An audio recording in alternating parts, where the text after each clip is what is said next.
This is the Creative SoundBlaster Raw 2 Bluetooth speaker, and it's really, really good. And you know it's going to be a serious speaker when this is the noise it makes when you turn it on. Serious business. Now there is of course no shortage of Bluetooth speakers on the market. I feel like I get an email every day from companies trying to get me to review their awesome new Bluetooth speaker. But Creative are a bit different, and they've got a strong pedigree for creating great products from sound cards to speakers for many years, and the good news is the Raw 2 carries this on. It's one of the best Bluetooth speakers I've ever used. It's absolutely packed with features and it sounds terrific, but it does come at a price, £150 or $170 to be exact, so it's not cheap. Now I reviewed the SoundBlaster Free speaker a couple of months ago, which I also liked, but the Raw 2 is at a different level, both in terms of features, audio quality, and of course price. And is it really worth paying 3 times more for the Raw 2? Well, if you want something cheap and cheerful that you can just chuck in a backpack and take to a house party, the SoundBlaster Free or other sort of £40, £50 Bluetooth speakers are probably a better bet. But the Raw 2 is a more refined and more premium product. It's heavier than you think at about 1 kilogram, but it also feels more dense and sturdy. This is a speaker you place on a table rather than chuck in a backpack. As for the design, I think there's an understated, classy, almost retro look to the Raw 2. It's available in black or white, but generally I'm quite impressed with how it looks.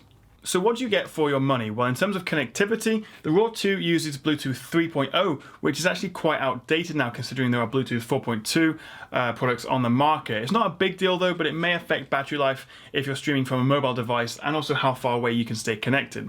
Pairing is easy though, whether you do it over Bluetooth or you use the NFC which is built in and you just tap your phone or your tablet to it to connect it. If you prefer a wired connection though, there's also a standard 3.5mm aux input, and it can also be plugged into a PC or a Mac or a games console like the PS4 via USB and then used as an external speaker. So there are more inputs than you can shake a stick at on the Raw 2, but it also has a built-in mic if you fancy taking calls or using it as an oversized dictaphone, which is cool, but I'm not entirely sure how useful that is.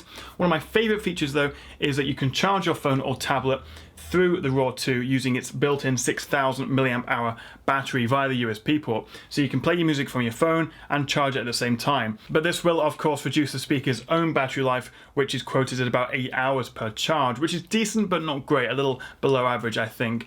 But the Raw 2 is bigger and slightly more heavy duty than smaller, cheaper speakers, so I think I would personally probably keep this kept on a shelf or a table anyway, so it would probably be plugged in for me anyway.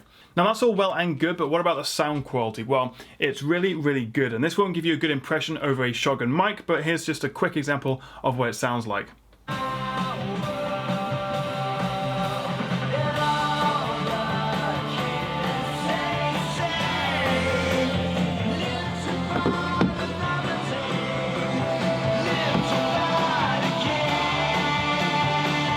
So you can have it standing up like this, so you get the sound pointing at you, or you could have it lying flat, so the bass comes from the side and sort of resonates on whatever surface it's on, and the speakers facing up, so you get a more sort of full room sound.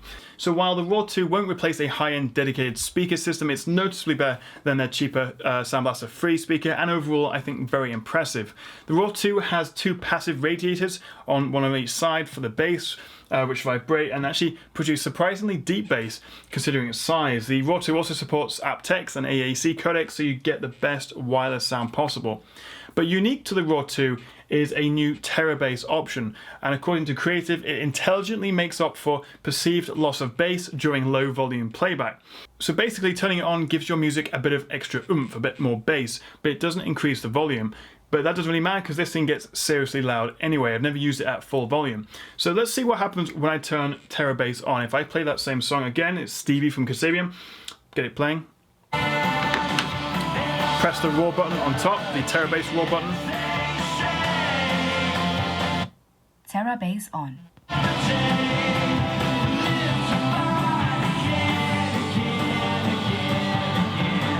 As you can probably hear there, it got a bit bassier, but this isn't a good sound check for it because it's over a shotgun mic, it's not on a good surface.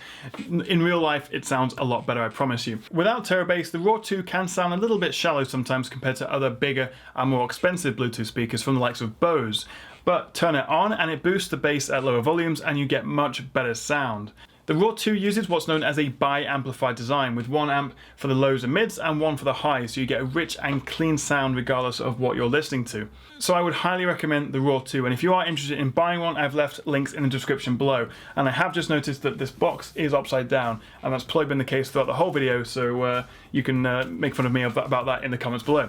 So yeah, it's one of the best Bluetooth speakers I've ever used, but let me know what you make of it, whether you're a fan of Bluetooth speakers, how much you'd be happy to spend on one in the comments below. Thank you very much for watching, guys. Please like, share and subscribe if you enjoyed the video, and I'll see you again next time right here on the Tech Chat.